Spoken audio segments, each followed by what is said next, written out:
What do you think is the worst Marvel film of all time? When you ask yourself that question, when I ask you that question, probably what pops into your mind are a bunch of the films from the MCU. And I think that there might be one or two films on that list, but there are other Marvel films which are quite bad. And they're bad for various reasons, like they were made for television as backdoor plots. I think for me, the worst Marvel film ever is the 1978 Captain America movie. I think that might literally be one of the worst, if not the worst, films of all time. So I was quite intrigued after watching this movie that I'm reviewing, Nick Fury, Agent of S.H.I.E.L.D., that this is considered by some to be one of the worst Marvel films. Is it good? No. Is it enjoyable? Yes, it's quite enjoyable. Uh, the film stars David Hasselhoff as Nick Fury, um, Lisa Rinna as Shield Agent Contessa Valentina Val Allegra de la Fontaine, and also important Sandra Hess as Andrea von Strucker, or Viper. And the plot of the movie is not very important, but basically, Baron von Strucker has been he's been killed. He was killed by Nick Fury, and they've kept his body around because I guess his DNA is entwined with some kind of killer virus, so that if it was left to decompose normally, it I guess the virus would be unleashed on the world. And so they have him in cryogenic sleep, I guess. And so the Hydra, they kidnap the body and they prepare an attack, and the whole plot is about S.H.I.E.L.D. trying to withstand this dastardly attack by Hydra. And Nick Fury, he was retired, and then he got brought back because he's the only one who can fight against this scourge of Hydra. And some thoughts. The movie is so ridiculous because it's made for television. It came out in 1998, but I believe they finished production in 1996. And it's really crazy because this movie came out after Men in Black, and Men in Black is a great movie, like full of great special effects and full of great acting and based on a Marvel property. And I know it's kind of not fair to compare a made-for-TV movie with a blockbuster film that probably broke records when it came out. I don't know, but so it's not exactly fair, but I think if you don't have the budget to do the special effects the way that they should, then maybe you shouldn't make the film, you know? And there's some scenes of the helicarrier which are just horrendous. It looks like two trash cans put together. It's the special effects, such as they are, look really, really bad. Um, Although the movie has, so the special effects are bad, and for the most part, the acting is way over the top in a good way, in a fun way, in a humorous way. So there's this, the first scene when Hydra is going to, they're going to kidnap Baron von Strucker's body. There's this soldier who comes in, and he's a private, and he's like hacking, which is really ridiculous. Like, how could a private hack this secret government installation? But he like types in his word, his like name, and it's like private something and then password. And so he's trying to refresh the body, and it literally says refresh function. So he's trying to do that.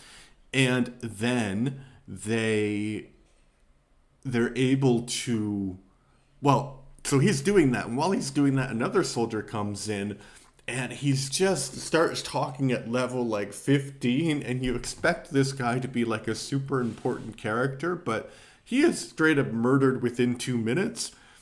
And then he says this, like, he says some line about ours is not to ask why, but to do. And before he gets to die, he gets shot. So that's the kind of movie that we're dealing with. And a lot of the performances are way over the top, and I think that they wanted to make it like that. They wanted it to be a more humorous take on the Nick Fury story, on the Nick Fury character. And I'll talk about David Hasselhoff in a moment, but the actress who plays Andrea von Strucker, oh, she's just so wonderful. She's just so over the top and crazy, like crazy in a very good way. And what about David Hasselhoff? Does he do a good job in this? I would say not exactly, because he's doing the over the top thing that the whole movie is doing, and that's what they asked him to do. But it doesn't really land, because he has like this gruff character, this gruff personality. And you know, when actors believe that they're acting in the way that they deliver their lines and the intonation of their voice rather than their whole body, if that makes any sense. So David Hasselhoff has a way of being, right? And as a person who has that way of being, he emotes in such a way. He's not a grumpy guy. And this might sound weird, but David Hasselhoff always had the energy of a super attractive guy.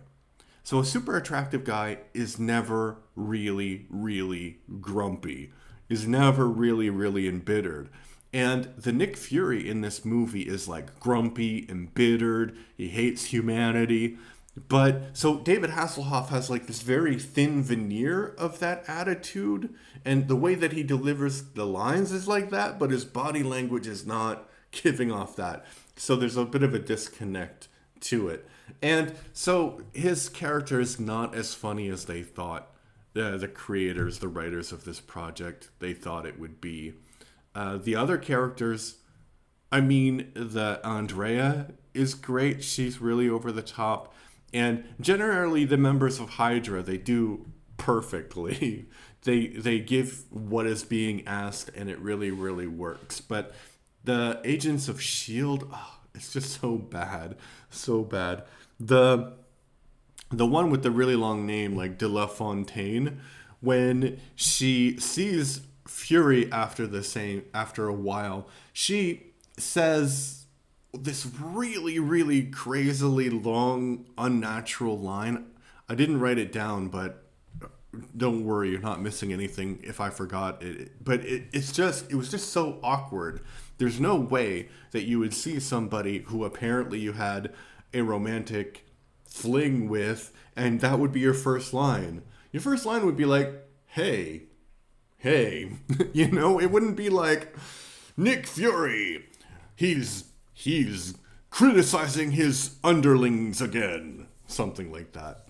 And then they have like another agent of Fury of S.H.I.E.L.D., and it's supposed to be like this pretentious, stuck-up British guy who doesn't have any real field experience, and it's just so bad. Like, the movie comes off as being written for 11-year-olds, and I'm not sure that 11-year-olds were really interested in Nick Fury in 1998.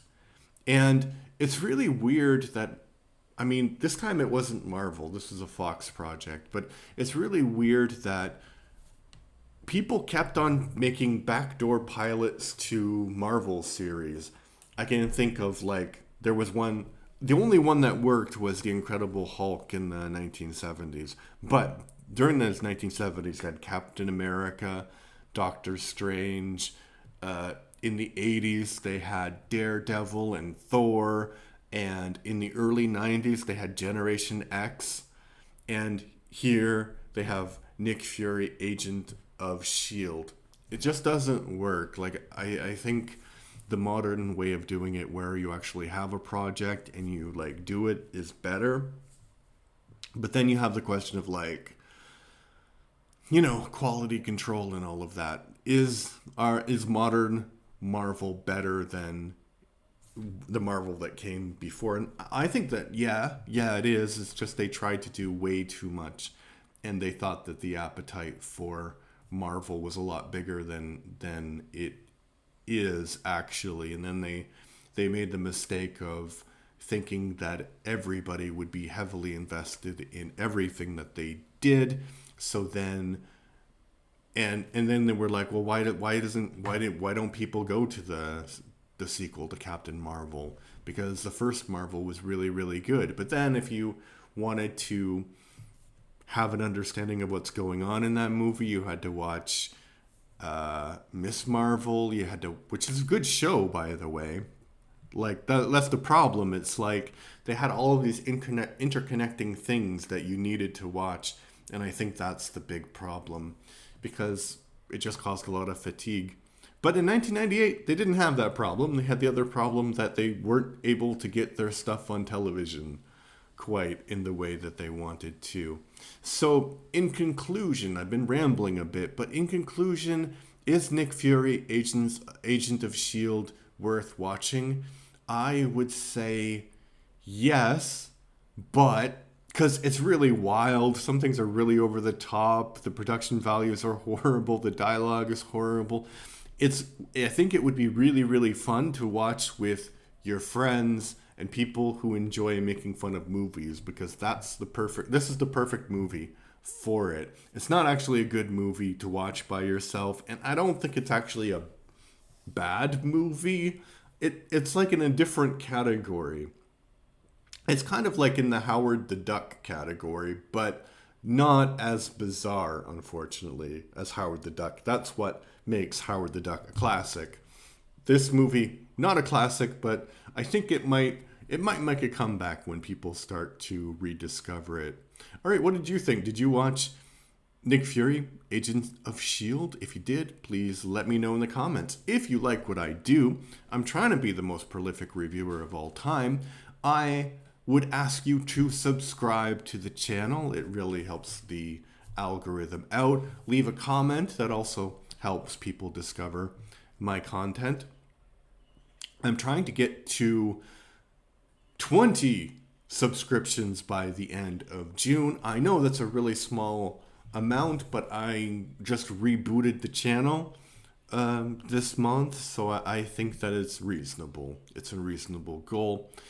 And yeah, thank you for your time. Thank you for being you, and bye-bye.